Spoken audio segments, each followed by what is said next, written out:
Abonnez-vous et cliquez aussi sur la petite cloche de notification pour ne rien rater de nos prochaines vidéos. N'oubliez pas de partager aussi la vidéo et de la liker. Afrique N24. Manifeste des organisations des sociétés civiles et des diasporas des 15 pays africains d'expression française. En soutien à la plainte déposée par le gouvernement de transition malien contre l'État français au Conseil de sécurité de l'Organisation des Nations Unies. Considérant la Déclaration universelle des droits de l'homme de 1948 en ses articles 01, 03, 04, 08, 21, 22, 25 alinéa 1, 26 alinéa 1 et 28. Considérant la Charte de l'Organisation des Nations Unies qui dispose en son article 1er les buts de l'organisation, à savoir maintenir la paix et la sécurité internationale. Développer entre les nations des relations amicales fondées sur le respect du principe de l'égalité de droits des peuples et de leur droit à disposer d'eux-mêmes. Réaliser la coopération internationale en résolvant les problèmes internationaux. Être un centre où s'harmonisent les efforts des nations vers ces fins communes. Considérant que la France et le Mali sont membres de l'Organisation des Nations Unies à titre égal.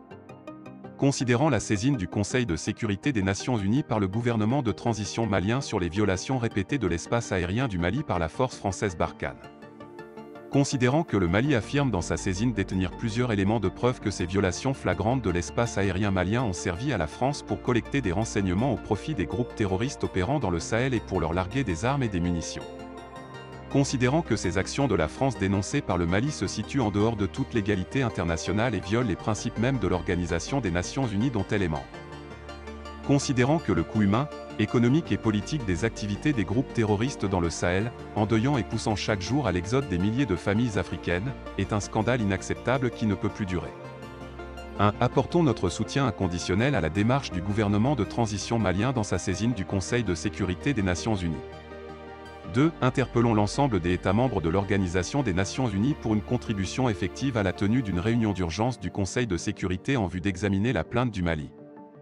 3. Dénonçons et condamnons l'initiative du président sénégalais, M. Macky Sall, qui tenterait une médiation entre le Mali et la France, selon une déclaration de presse de Mme Aïssata Tall Sall, ministre sénégalaise des Affaires étrangères.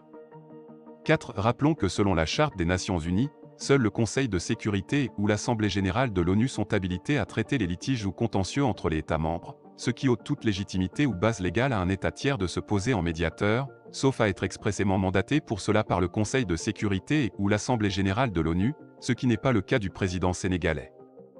5. Invitons le président du Conseil de sécurité de l'ONU à convoquer une réunion d'urgence du Conseil et à inscrire la question à l'ordre du jour de la 77e session de l'Assemblée générale de l'ONU qui débutera le mardi 13 septembre 2022.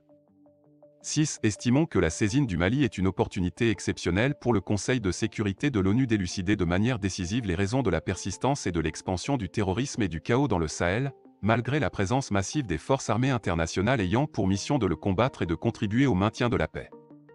7. Invitons enfin la jeunesse africaine et les forces progressistes de tous bords à rester mobilisées et à user de tous les moyens habilités pour que la saisine du Mali soit examinée par le Conseil de sécurité, les faits exposés et les responsabilités établies. En cas de refus d'examen de la plainte du Mali, nous nous réservons le droit d'obtenir ces preuves et de les divulguer au monde entier. Likez la vidéo si ce n'est pas déjà fait. Laissez aussi votre point de vue en commentaire.